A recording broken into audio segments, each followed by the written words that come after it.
Okay, thank you guys so much. It is really an honor to be here. More of an honor to have the most incredible people here with us today. And I just want to give you guys a very high level overview of what we'll be talking about today and just kind of what's going on here in Israel, otherwise known as Startup Nation. Before we get started, I just wanted to let everyone know that we will be taking questions, so you can feel free to ask any questions in the chat. And towards the end, we'll start taking questions and reading them, and I'll be answering them. Okay, so a little background. My name is Hillel. I'm from New York originally. I've been in Israel for 30 years. And I accidentally found myself working in the tech space here in Israel.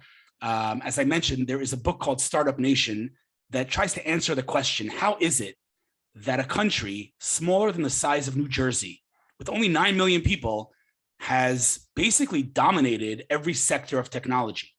It's just some numbers for you guys to understand context. When you look at Wall Street, you look at the public markets, the country with the most companies on Wall Street is obviously the United States of America. And then after that, it's China. So we're talking 350 million people and 1.5 billion people. Number 3 is Israel with 9 million people, which I'm sure you can understand is outrageous. It truly is outrageous. What's interesting, though, is that no matter how you want to look at this ecosystem, there's something truly remarkable happening here.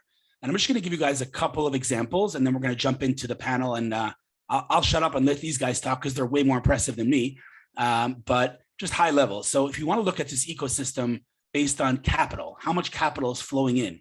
So here's a number for you. In 2020, $11 billion were invested in Israeli startups in 2020. I'm not going to ask you to guess how much was invested in 2021, but it was $26 billion. So $26 billion invested in a country smaller than New Jersey. Just this year alone, there have been tens of monster rounds of financing rounds over $100 million. We're talking about $2 billion raised this month alone, just this month. So the numbers are absolutely insane when you look at capital.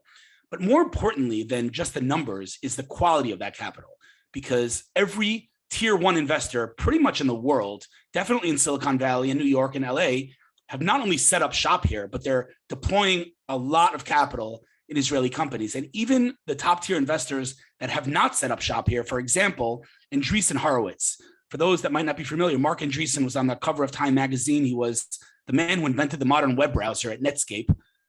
Probably, widely regarded as a top venture capitalist in the world. I had the incredible opportunity to interview him. And I asked him, Mark, why are you not in Israel? Why have you not opened up an office in Israel? And he said to me, we have a 1 office rule. We're only in Silicon Valley. But when we open our second office, it will be in Tel Aviv, which again is just outrageous. So it's quantity of capital, it's quality of capital. I'm talking not only Silicon Valley, even Asia. Alibaba, for example, has a strategic partnership with one venture capital firm in the world, Jerusalem Venture Partners. So it's coming from Asia as well.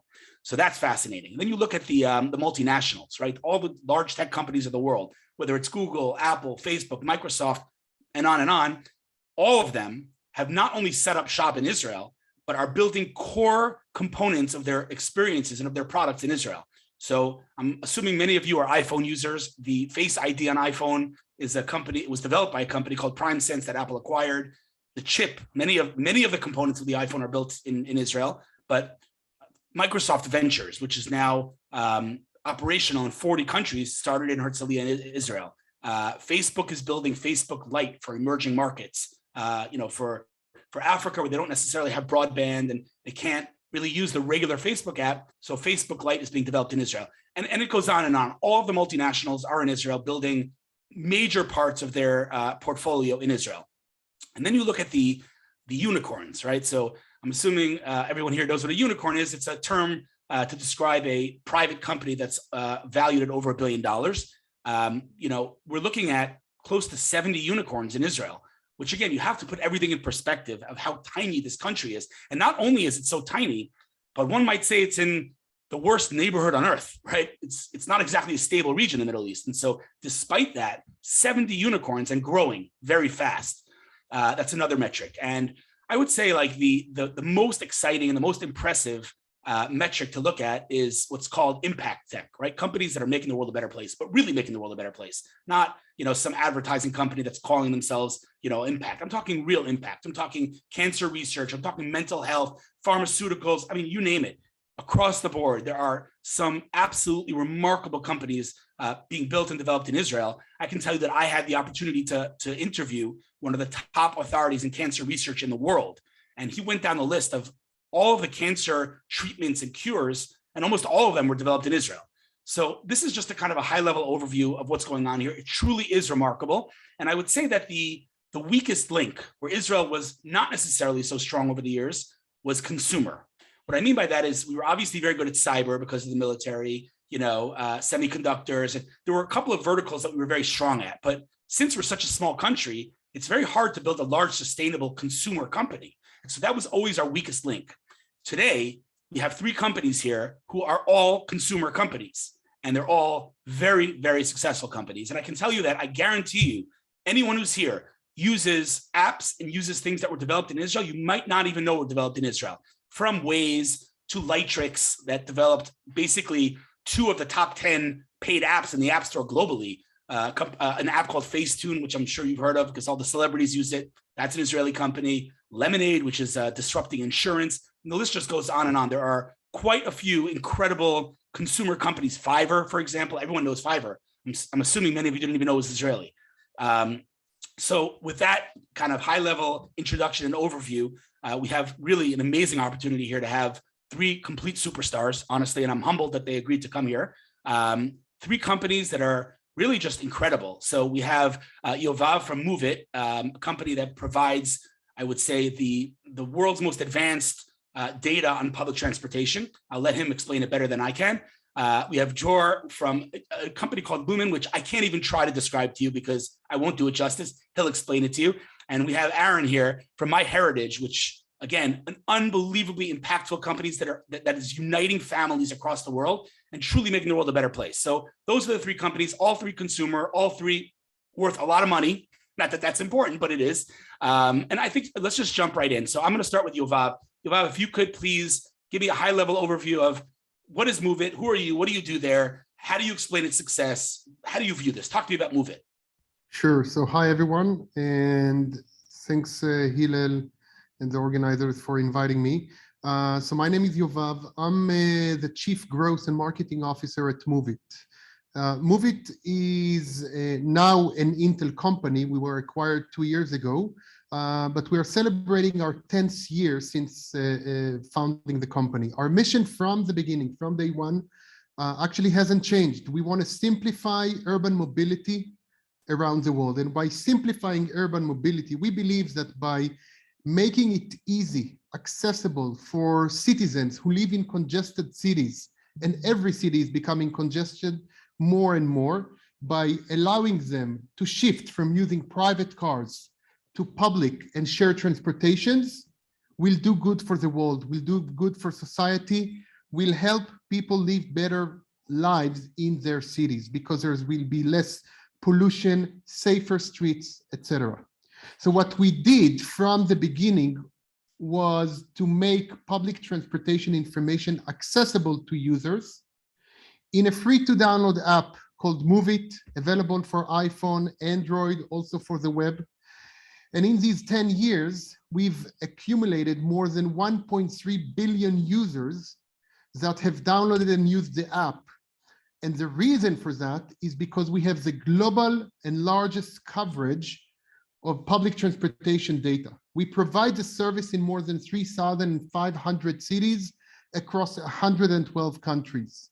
Pretty much anywhere in the world, from large cities to small towns, as long as there's public transportation there, buses, underground, rail, light rail, and so on. Moving also to shared transportation, bicycles, scooters, Uber, Lyft, taxi, any mode of transportation that exists in the city where you live or where you travel, Moveit has it. We aggregate this information. We provide journey planning, real-time information about when your line is going to arrive, service alerts, and more. And that's the reason it became so successful, because it became a necessity for anyone that relies on public transportation, doesn't drive a private car. They need accurate information, and we have it. Another kind of secret sauce and why our information is more accurate than what you can find in other applications is the fact that we rely on crowdsourced data as a supplemental data to data that we get from the authorities. So in some cities, we'll get information from the Public Transportation Authority, for example, in London from TfL, Transport for London, but our users also are able to contribute to the level, to the data that we have. So they can indicate whether a bus stop got moved because of a construction project in the street, or they can upload a photo of a station, which will help others identify the stop when they're traveling to a neighborhood that they haven't been before. And so the users also contribute to the data that we have, help us build data in places where the official authorities do not provide it. So they map layers of public transportation. And this is how we are able to provide accurate data to others. This is one side of our business. I'll take 2 more minutes to describe the other side, because this is what led us to create unique assets, which eventually caused Intel to acquire Moovit. So after we've gained momentum and growth, focusing just on the consumer app, we realized that we have great amount of data about the way people use public transportation in different cities. So the kind of demand for mobility in cities. And we started about 4 years ago to develop, in parallel to our consumer product, we started to develop also a set of B2B solutions that we sell. This is how we monetize. We sell to cities, municipalities, transit agencies, transit operators, even private companies like Uber and Apple. When you see transit inside the Uber app, or when you use Apple Maps and you switch to the transit mode, we're providing this data. So this is how we monetize. And today, we basically have kind of 2 lines of business in the company: a consumer business, the free app, while we also offer cities, transit agencies, and private companies mass solutions, solutions that help them make public transportation smarter in their cities. And as I mentioned before, 2 years ago, we were acquired by Intel. We're joining forces together with Mobileye, another Intel company. Hillel, you didn't mention Intel as one of the big companies in Israel, but Intel employs 14,000 employees. Together with Mobileye, together with us, we have almost 15,000 employees, Israelis employees employed by these companies. But the idea here is to take Mobileye's technology for developing autonomous vehicles and exposing them to users, to consumers, through the Moveit app. So ultimately, you'll be able to launch the Moveit app, plan your trip. You'll see, in addition to public transit routes, also robotaxis or autonomous shuttles, fully powered by Mobileye's autonomous driving technology. And you'll be able to book your ride, pay for it, etc., using the Moveit app. This is where how we're joining forces together with Mobileye, really to accelerate the adoption of autonomous mobility around the world. I love it. I love it. By the way, Yovav, I think I did a pretty good job pitching you guys, huh? What do you think? You did, definitely. I want to tell you guys a story quickly before we move on to Dror. I had the opportunity to meet the founder of Mobileye in his house, Amnon Shashua, and I can't even say we drove. I rode in the next generation of autonomous cars from his house to Jerusalem. I'm talking fully autonomous, not Tesla autonomous. I'm talking switching lanes, merging in traffic, and let's just say Israeli drivers aren't exactly the best drivers in the world. But it was insane. I mean, really, we just drove the whole entire way. He didn't touch the gas, the brake, the steering wheel, fully autonomous. That's not yet obviously operational in terms of, commercial. It's not on the roads yet, but Mobileye is building the future. And the fact that Intel acquired Moovit and Mobileye means that they're building an absolute empire of transportation. So that's really, really exciting. Okay. So if I did a good job pitching Moovit, I can't even attempt. I'm not even going to try to pitch Lumen, because you guys aren't actually going to believe this. And when Steve Jobs used to stand on stage and refer to Apple technology as magical, this is actually magical. So I'm not even going to try. Dror, please take it away. Tell us, what is Lumen? So first of all, the star here is Hillel. If you didn't understand this until now. Anyway, I a little bit lost my voice, so I apologize for that. So I'll give you kind of a quick background about myself, and then tell you about Lumen. So really quickly about myself. So I've been an entrepreneur for 15 years now. Lumen is my third company. I have two partners that we've been working all this time together. We had one company in the field of search engines when we did everything wrong. We're not doing things wrong now. It was just much more naive back then. Our second company was called Wibia. It was a platform for web publishers to integrate services and apps into their website, something we grew to around 280 million users globally at 500,000 publishers. It was acquired in 2011, and about 8 years ago, we started Lumen. And Lumen is a completely different company to everything we've done. So Lumen is it's a service, an app, and a small device you can see here that can measure your metabolism through the breath.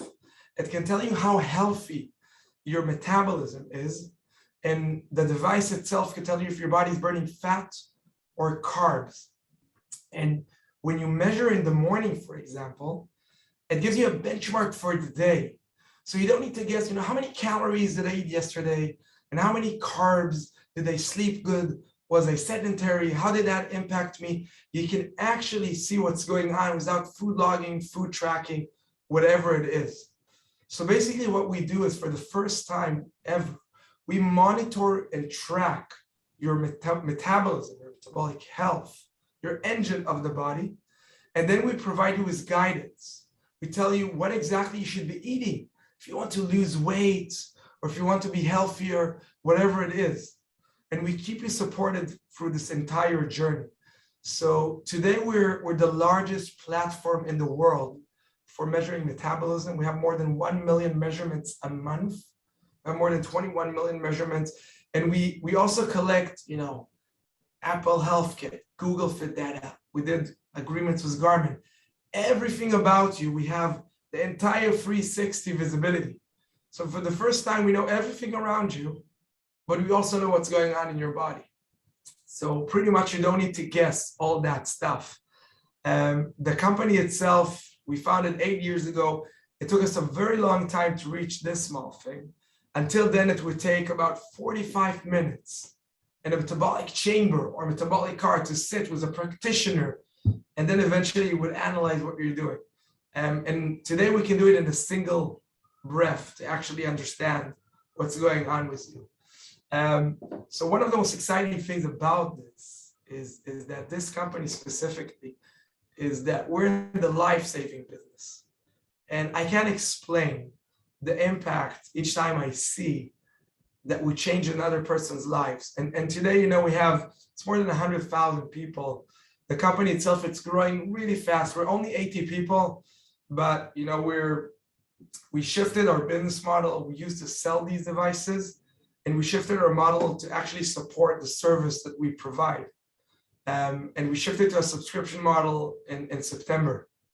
And since September, I don't know if you guys follow business metrics, but in about 6 months, we reached an ARR of $17 million.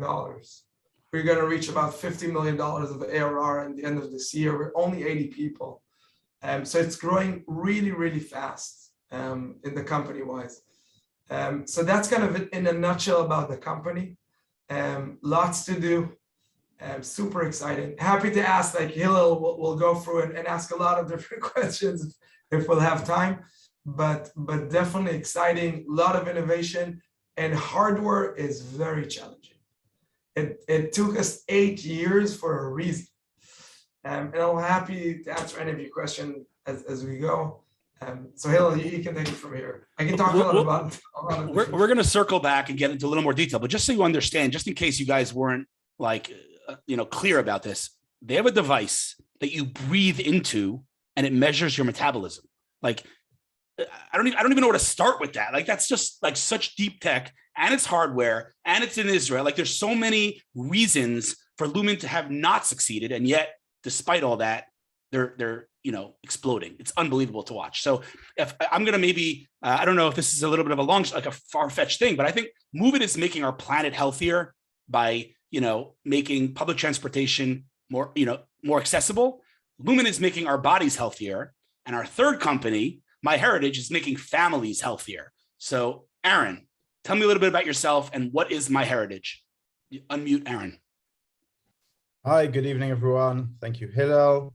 Thank you, Stand With Us. It's an organization very close to my heart, not only because the executive director is someone I know very well, but I just think that it's doing a fantastic amount of good in the world. On that note, good evening to my co-panelists. Moovit is an app I use a lot. Lumen is an app I should use a lot. And it's a pleasure to be here. As you can tell already from the accent, I am actually British, and by the Sports Direct mug filled with my strong evening tea. I did, in fact, grow up in the UK. I moved to Israel in 2008, and I've been with MyHeritage for 10 years, since 2012. And let me tell you a little bit about MyHeritage and what we do. You've probably got someone in your family who is the gatekeeper of your family history, somebody who has all of the stories, who knows it all. We are that service that they can use to make the discoveries. MyHeritage helps people explore their family history, discover their family history, and we do it very easily. We don't expect you to know a lot. We just put in some basic details, and the algorithms, the platform, the technology that you've heard so much about, through the Israeli innovation, is created to do the rest. We're the brainchild of our founder, Gilad Jaffet. He was himself super interested in his own family history. And he was working for a company in Silicon Valley that had an exit, and he found himself with some spare time. And he said, you know what, I'm going to do a hobby. I'm going to go back to my hobby of family history. I'm going to invest a bit of time exploring my roots. And he couldn't find a product in the market that he liked for preserving his own family story. And being Israeli and being entrepreneurial, he built his own one. And the rest is history. We have 100 million registered users around the world. We're very much a global company. It's not specifically Israeli or Jewish family history at all. We have, for example, in Norway, 1 in 5 Norwegians is a registered MyHeritage user.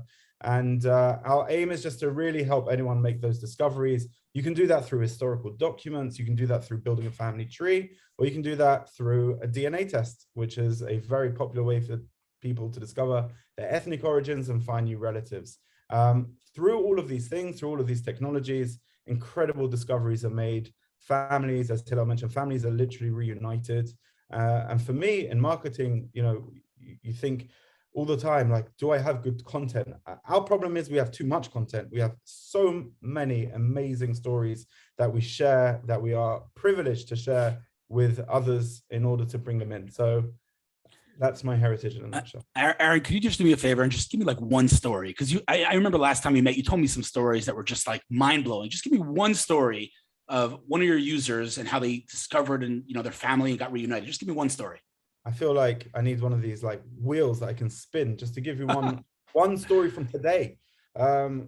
Crazy stories that happen all the time. We have a guy from Sweden and a guy from Holland, both adoptees, decided to do DNA tests. When you're adopted, you may be looking to find family through a DNA. A DNA test allows you to do 2 things: determine your ethnic origins and find relatives, people with whom you share DNA. And if you're an adoptee, you may be motivated to take a DNA test because you don't know your background and you want to know your ethnic origins. Maybe not with the hope of finding family, maybe specifically with the hope of finding family. So we have 2 MyHeritage DNA customers, one in Sweden, one in Holland. They both took a DNA test. They found each other and they were not expecting it, but reunited. The father of the one in Sweden is so happy for his adopted son. He takes a DNA test because he too is an adoptee. He finds his family. They've now found sisters. Like, the stories just keep developing. That's one story from the week. We had another story recently, a mother and daughter who were separated in Auschwitz. Were never able to reconnect. Technology is able to fix the wrongs of history and so they were separated. They never were able to find each other. And a year or so ago, the mother survived. She went on to move over to the States and had a family and 2 new daughters. The daughter had survived. She'd been adopted by someone. No one was able to find each other. Both the daughters of the mother and the daughters of her first daughter did DNA tests and found each other. Unfortunately, the mother and her daughter had passed, but the families just now reunited. They had to wait through COVID to fly over and greet each other, but the lady from Newcastle in the UK came over to surprise her aunts, essentially, in the US. So these stories happen all the time, and happy to share. Incredible. Before we move on, someone did ask from the audience, how do you monetize your service, Aaron? Oh, unmute Aaron again. How do you, what's the business model for MyHeritage? How do you monetize? Okay, so we have a subscription. It's called the Complete Subscription. It gives you access to historical records. It gives you access to family tree technologies. It's an annual subscription, and we have the DNA test, which is a one-time fee. And really, you know, like many services, like Netflix, like Amazon Prime, you can of course come in, get a free trial, make sure you get value. But after that, I guess I'd say it from the other way. The technologies are there to really help you, and the subscription gives you access to all of it. So if you just come in and put in your parents' names, your grandparents' names, the matches happen in the background. Suddenly you have a tree with hundreds of people, photos of family members that you never knew about. You can start messaging with new cousins, historical documents that teach you incredible stories about your family from all over the world. It could be newspapers, you know, from the UK. Even the Jewish Chronicle from the UK is on MyHeritage. I got a match to it for myself when my great grandmother in her nursing home turned 100. They invited a photographer, and I got a match to that photo from many, many years ago. So Amazing. It's a subscription based. Incredible. Okay, so I'm going to jump into questions because we're, like I said, very fortunate to have these three gentlemen here. They're all very busy and they do have a hard stop in half an hour. So I want to jump in, but I'm reminding everyone in the audience, if you have any questions, we are reading them in the chat and we will ask the questions. Okay, so let's start with Dror. And Dror, I want to hear your thoughts on how, like why, how did Israel, this tiny little country in the worst neighborhood on earth, how did we become this technology empire? How did that happen? That's a great question. Actually, a lot of people ask it. Usually when you go and have dinners abroad, the question always pops up. And in my opinion, one of the things that actually makes Israel like the startup nation is because we're almost kind of an island of an island economy. We're a country surrounded by, in a tough neighborhood. The people around us don't love us, most of them. Some of them are okay. We can't go anywhere. It's like an island. Pretty much, we can't drive to a different country. The nearest country maybe we can drive to is Egypt and Jordan, and that doesn't happen that much. And what happens is, because we're almost an island, one of the things we were looking the most is, what can we export? Things that we found and gradually really, really grew through time is that technology. Technology is something that you can export, and it's something that it's not necessarily physical. And I think that one of the things that helps us the most, I think, for a lot of entrepreneurs, is that kind of feeling of that's what we do. That's one thing. The second thing is kind of I would say that the survival spirit that we have in Israel. We in Israel live in an ever-ending feeling of survival. When you go to somebody in Europe, things may be changing today because of the war in the Ukraine, but overall, when you go in Europe or the rest of the world, people don't have a survival mindset. They don't think of it all the time. And I think for us Israelis, when we are here, you grow up with this, and the survival mindset actually helps us build these companies and always be on the edge, because eventually building a startup, it's going against all odds. It's surviving. The majority of building a startup is surviving. That's the majority. And you hope you'll survive to actually make it a success. And that's what happens. So that's kind of the second thing. And I would say the last thing is the spirit of innovation. Because what happens when you're in survival mode, you always think about, how do you create stuff? How do you change it? You always need to be creative. And I think that's something you see across the board with so many entrepreneurs in Israel. They're always thinking about the next step of what they can change. And I think, we can talk, there's many factors. These three factors and I'll recap, Israel is being almost as an island economy surrounded in a tough neighborhood. that survival spirit that we have and that creativity, innovation that sparks, that's what actually brings us to be the startup nation that we are today.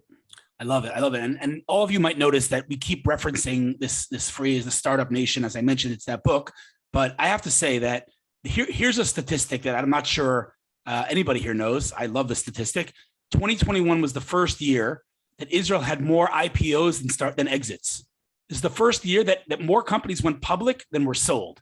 Now, why is that important? Because in my opinion, that illustrates a trend that we're kind of graduating out of this startup nation. I mentioned before that I interviewed Mark Andreessen. I asked him about Israel, and he said that we sell too early. And traditionally, that's been the case. Israeli entrepreneurs had an exit strategy. They built a company to sell it. That's no longer the case. And so, call it unicorn nation, call it scale up nation, call it whatever you want. I really believe that there's a trend that Israel is really graduating out of startup nation.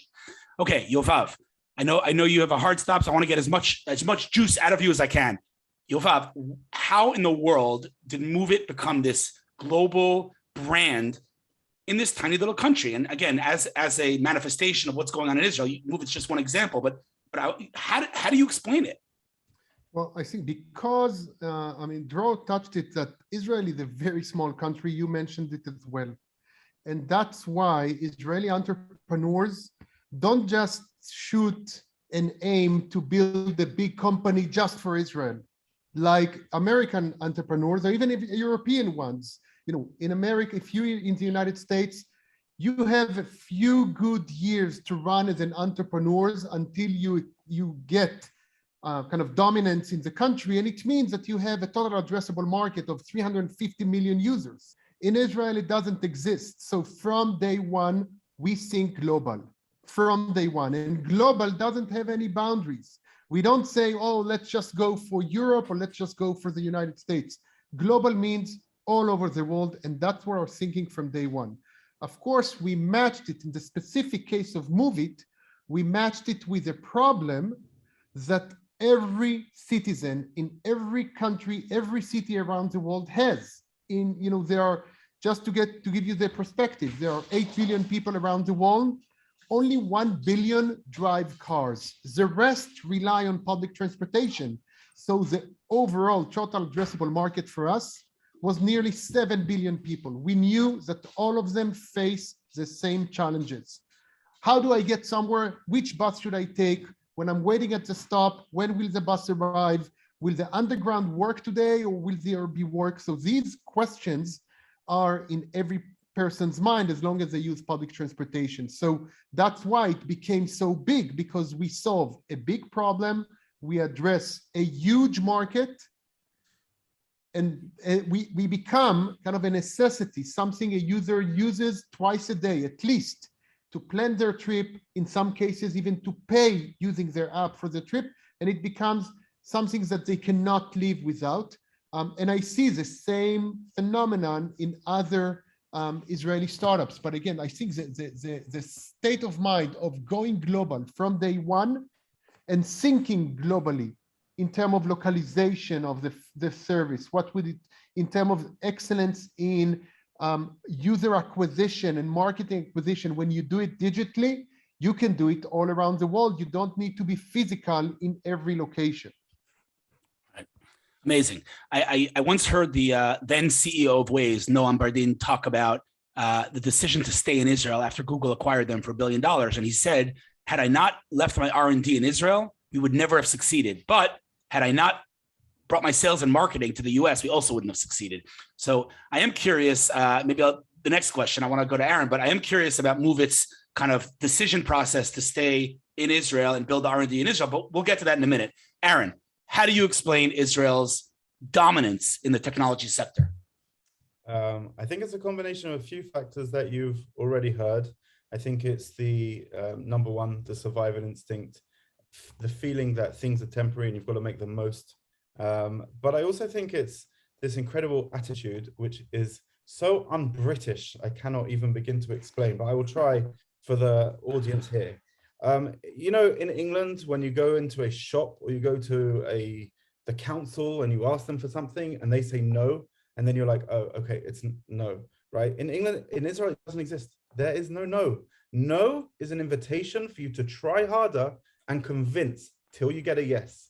And it's something that I have picked up here and use. I mean, you know, I have on my team, I have country managers managing operations in different markets, and they're from those markets and they come with these proposals, and this is the proposal that we've worked with the agency, and what do you think? I'm like, no, let's try and do this a different way, and tell them you're not going to do that, but you want to do this. And they're like, what do you mean? This is the proposal.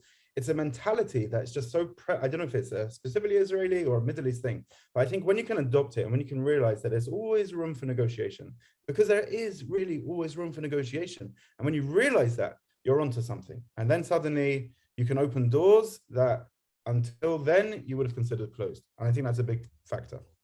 I remember in the military, they tell us there's no such thing as no. It's just I don't want to, right? You're capable of so much more than you realize as a human being and as a society. I want to talk a little bit about one of the biggest challenges that I think every technology company faces, but specifically in Israel, again, given the tiny little population, which is talent, because there's not enough of it. And the talent that's out there is getting swallowed up by the Amazons and Googles and Facebooks of the world, because they can obviously pay what a startup cannot pay. And so, Dror, I'm curious to hear your thoughts on how do you tackle that? I mean, you guys are a hardware company. I mean, this is real deep stuff. How do you acquire talent? So it's super difficult. Let's start by it's super difficult. I think like overall, even if you look today at our talent, 50% of our employees are non-Israelis, like by heart. We have Germans, Scandinavian, we have French, we have German, so many different people. Now we did get stuck in some, I would say, specific people. For example, UX writers. I don't know how many of you deal with UX writing, but this is like, it's like, what's a UX writer? It's a product manager specializing in writing. A designer is a product person specializing in design. So UX writing in Israel, we found it really, really difficult. We have a consultant that she's top in Airbnb and she helped, we couldn't find in Israel top talent. So eventually we went to the UK, and one of our top UX writer, he's in London. And our second UX writer, she's British and she's in Israel. So that's just an example that sometimes we need to go abroad. And I think, Hillel, you mentioned what Noam said about the sales and marketing, about ways, and that's a great point, because that's one of the challenges we have in Israel. You might have good product and good R&D, but when we come to sales and marketing specifically, and I'm not talking about digital marketing, I'm talking about proper B2B, that needs to be in the origin country that you're selling. So we actually built a team in the US, in New York, our VP partnership, she's American. Our customer services team, we now have them also in the United States. So I think it's really important when you look at talent, sometimes you hit a roadblock in Israel and you need to widen kind of your search to other countries. Like Ukraine, I'm sure MyHeritage, I'm sure Aaron, Yovav, I'm sure they can speak about different teams they have. We now started to build a team in the Ukraine, which unfortunately is now a war. So you always need to open your mind on where do you go. And I think what happened with COVID in the last 2 years, it opened a wide variety of opportunities of people that are willing to, they're working from home. So what does it matter if they're working from home for a company in Israel or for a company in the United States or a company in Sweden? So it opened a lot of opportunities. It's about making that extra step, thinking a bit outside of your comfort zone and trying to find these kind of different opportunities with talent. So it's challenging. In Israel, it's becoming much more difficult. You mentioned Scale Up Nation. You mentioned these 70 plus unicorns. What happens is that they take all the talent as well. They're getting suddenly $800 million in an IPO. They're willing to spend a ridiculous amount of money to actually acquire talent. So I think eventually it's very difficult. And if there's one thing that I can say that we do, which is really important, is always we look at our top talent in the company and how do we double down on them?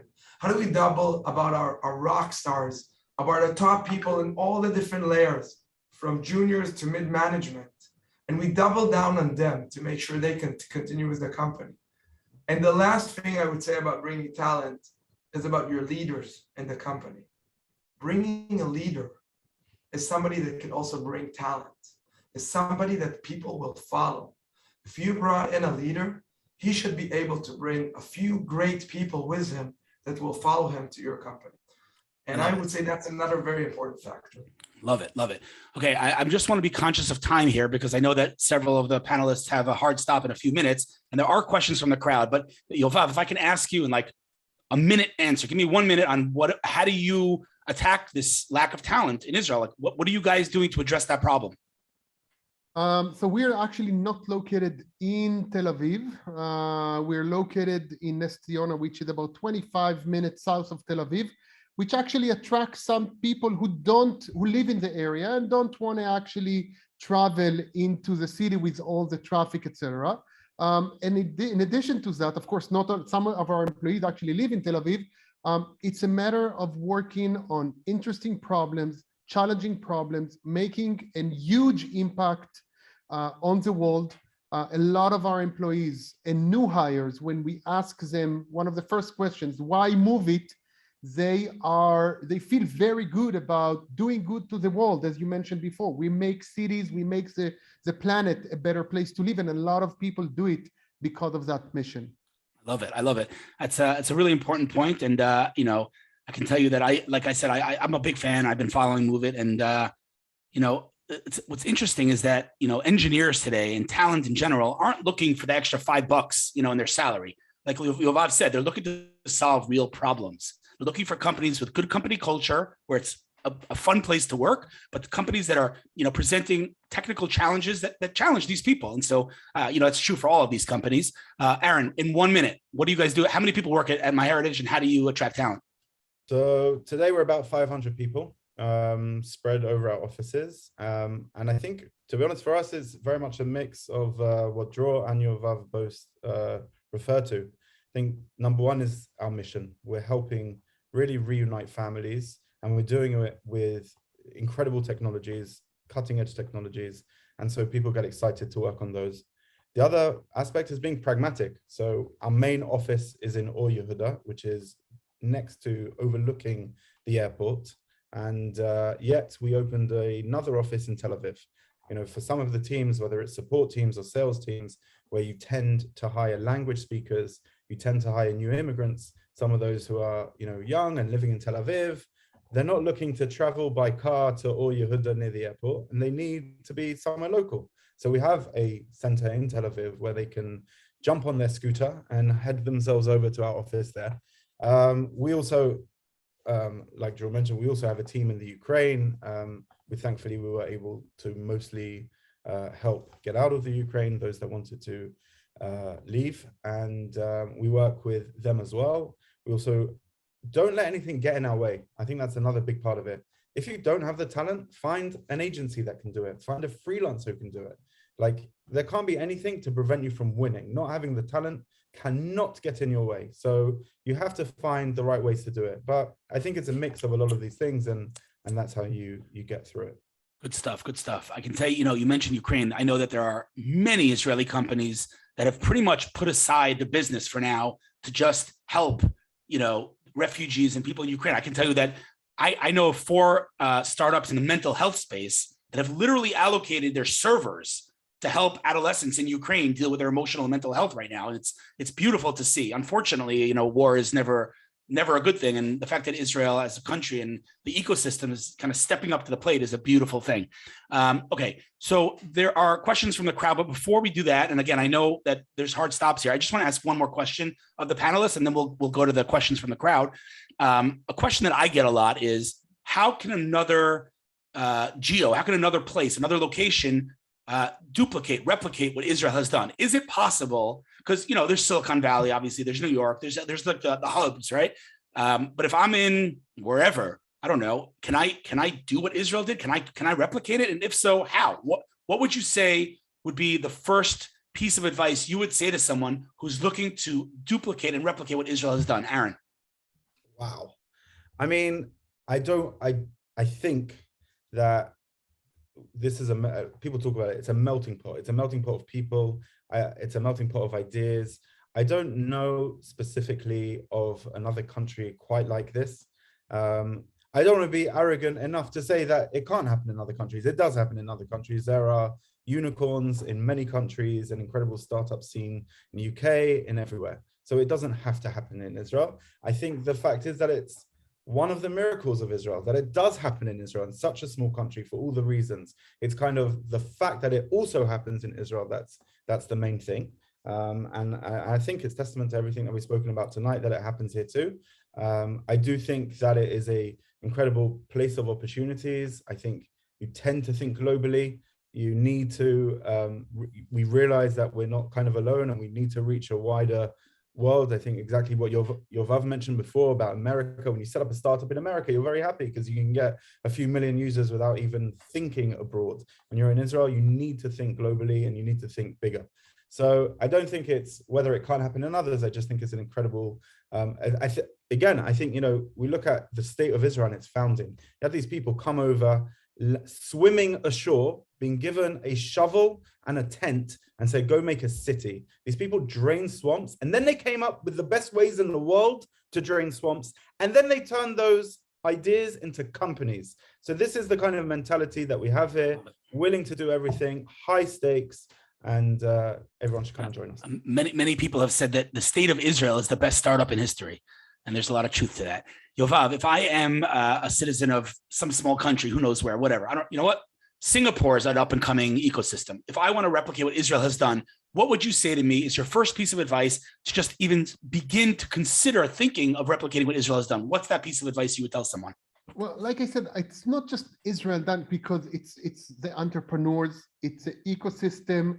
There's a lot of elements that allows entrepreneurs to build something successful beyond, of course, their characteristics, which is to, you know, not to be afraid to fail, etc.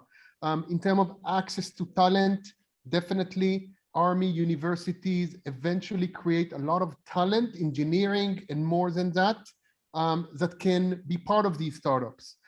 There's access to capital because a lot of venture capitalists, angel investors, etc., look for ideas and to invest in Israel. And so if you're in a small city somewhere in Europe, it's going to be very difficult for you actually to have access to all of these places. And that's why I think you need to consider being located in one of these hubs. You know, you mentioned Silicon Valley. It can be also Israel, definitely. London, Berlin, some of these cities that have the different elements that an entrepreneur needs to support. Having a community of other entrepreneurs is extremely important. You need the support of others, whether they have the same challenges, similar challenges. You need access to mentors who are former entrepreneurs that have experienced what you did. So there are a number of elements that are part of the ecosystem beyond someone with great spirit and a good idea. It's not enough. You need these ecosystem elements. I think this is critical for the success of a new idea that is trying to become a startup. I love it. I want to say one thing, and that is that, you know, we're painting a very optimistic and beautiful picture, like everything's so easy, everything's, you know, and there are challenges. Talent is one of them, but as an extension of talent is the problem of diversity, right? And I don't think this is specific to Israel, but there is a problem. There is a problem of diversity, whether it's women in tech, whether it's, you know, let's say in our case, ultra-Orthodox or Arabs in tech. But I will tell you that while it is a problem and there's no denying it, there are countless organizations. I'm interviewing one tomorrow called Kamatech that works on bringing ultra-Orthodox Jews into tech when they would traditionally be sitting and learning, you know, the Bible all day long. And so that might be, if we actually succeed in that mission, that would be a great source of talent. If we could bring in more diversity into tech, I think that could be a great solution. Dror. I'll jump in and I agree with both Yovav and Aaron, but I would say that I think everything's possible. And I think eventually if I would come to whatever, any city in Slovenia, whatever it is, it's a long process. And the process starts with kids, and the process starts with education, and the process starts with exposure. So the first thing and the first step that I would say if a city or a country wants to do this is first expose, create an exposure, create an ecosystem in the very, very young. to actually understand the impact and where can this go, create eventually a culture. And from that, that's the first step. And you see many countries that are trying to build soccer teams or to create a great soccer culture, football, excuse me, I'm talking to British people, football. So that's completely possible. And you see this happening, but it's a long process. So everything's possible. And I think everything that you want to start starts with education and kids and exposure, and then it moves on. Love it. Okay, so we have a hard stop in a couple of minutes. Several of you have to go, so I'm just going to run through the questions here. Someone asked about the difference between Israel as an ecosystem and, let's say, Silicon Valley and other places. I'll just say, and if you guys have something to add, you can. But to me, I think the fundamental difference, I think, is that the money is not, valuations, for example, right? You could have the same company in Israel worth $50 million, and you get on a 15-hour flight to San Francisco, and the same company is now worth $500 million. That's almost not an exaggeration. Now, that was very frustrating for many years for Israeli entrepreneurs, because why would I build it here if I could be worth 10 times more over there? But in reality, I always said, and it's happening now, that when the market corrects itself and the quote unquote bubble bursts, Israel won't be suffering so bad because we were always conservative. So that's one fundamental difference that I see between our ecosystem and other ecosystems. If you guys have like one sentence to add to that, Aaron, you would need to add to that? I'm not sure. No. I think it was like that. I think COVID has made everyone be much more kind of universal in their thinking, especially with remote working and being able to hire everywhere and make it work. And I think that investors look here like they look in other places. And I think that the value of the Israeli ecosystem is incredibly high. So okay, cool. Yovav?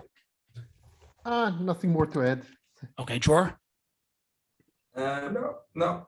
Okay, cool. Next. All right. So, all right. How do you monetize? We talked about that. How do you advise people to build a startup when you're fresh out of uni?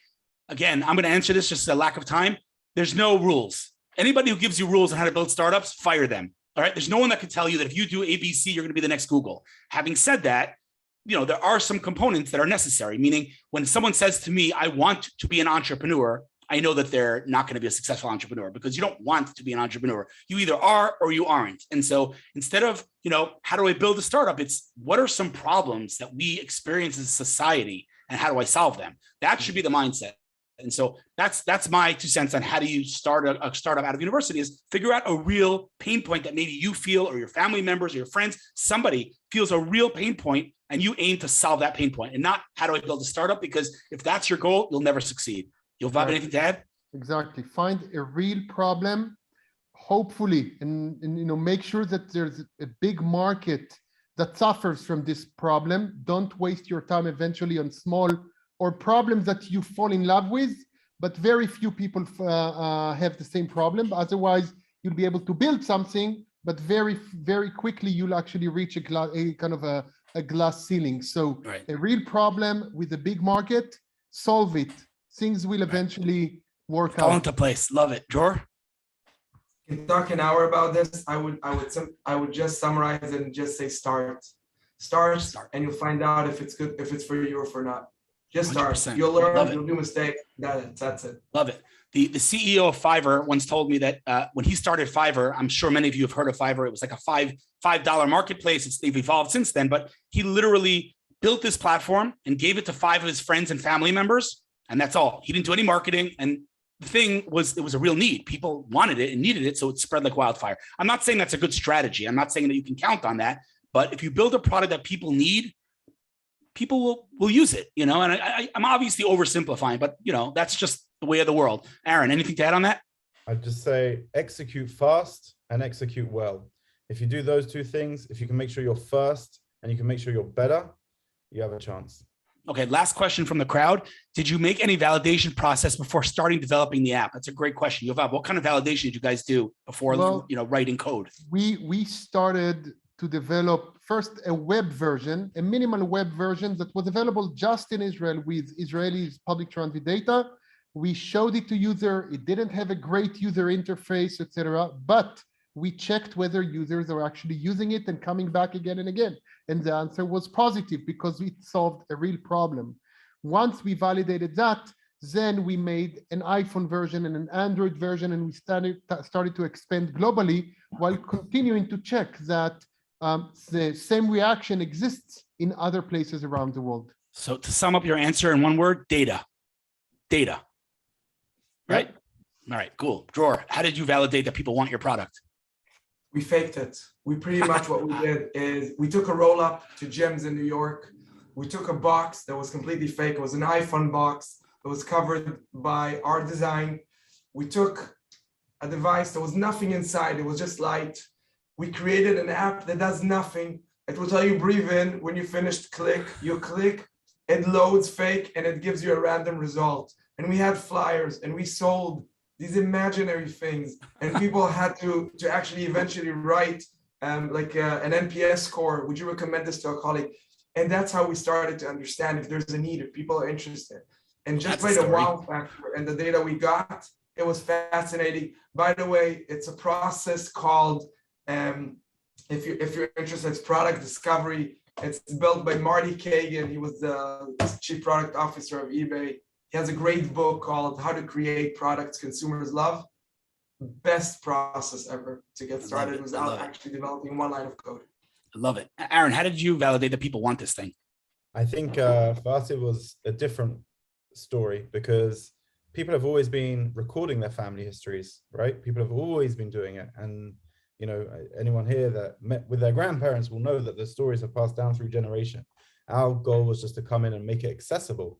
You know, until then, people, if they wanted to know about their family history, they would have to fly around the world, interview relatives, go to archives, ask for documents. Like that is incredibly prohibitive for someone who wants to quickly research their family history. So there's always been a love of it, and we were just able there to provide. Okay, so I know that several of you have to go. So if you guys want to just give me one sentence, sum it up, kind of something that you didn't share till now, whether it's about the company, about your thoughts about Israel, give me one kind of summary sentence. Jor, hit me. So guys, I would say one thing. When's a good time to start a company? Now. It's always now a good time. And I would say, follow your passion, follow what you love, see what works for you or not, iterate, break things and move fast. And you'll see how eventually you grow and learn. And that's my two cents from my side. Love it. Aaron, one summary sentence from you? I might be in Israel, but I'm still a Spurs fan. And to dare is to do. And that's our motto. I love it. I love that. I love that. Okay, Yovav, one summary sentence from you? As Dror said, you know, if you have an idea, don't be afraid, jump into the pool, especially when you're young. You don't have any obligations, family and stuff like that. I started my first startup with 3 kids. It was difficult. It's much easier when you're young without obligations and you can live just on pizza and, you know, crash at your parents' house or something like that. So just start. But as I said, find a real problem with a big market. Don't waste your time on something that cannot grow big. Amazing, amazing. Yovav, Dror, Aaron, thank you guys so much for joining us today. And I know you're late to your next meeting, so I appreciate it. You guys can duck out. I'll stay here for a couple more minutes and we can take questions from the crowd. Thank you guys. All right, bye, everyone. Thank you so much. All right, I'm still here. If anybody has any questions, we tried to answer them. But what I'm going to say is that while, you know, I did paint this picture that everything's amazing, it's definitely very challenging. There are a lot of challenges. But what I think is most exciting is that when you look at the numbers, the data, it's very clear that as exciting as it is and how many, you know, unicorns and billion-dollar, we're just getting started. Like the numbers, I mean, you know, like I said, $1 billion company was once called a unicorn because it was so rare. Today, it's not so rare anymore. Now, what's rare are $1 trillion companies. And so Israel has not built a Google or a Facebook, or, you know, and so we're not there yet. And so it's very exciting, but we still have a lot of work to do. And so, you know, it is amazing to watch how every quarter we break records, and then like the press says, you know, they can't sustain this. It's a fluke. And then the next quarter comes and we broke another record and another record. And every time it's truly unbelievable to see, but we definitely have a lot of work to do ahead of us. I'll say that if there are no other questions, you guys can find me online on any platform and feel free at any point to reach out if you have any questions. Yeah, I hope this was informative for you guys. Again, thank you for the organizers and for the opportunity to be here today. I am, like I said, available online anywhere. And thank you everyone for coming in today. Shiraz?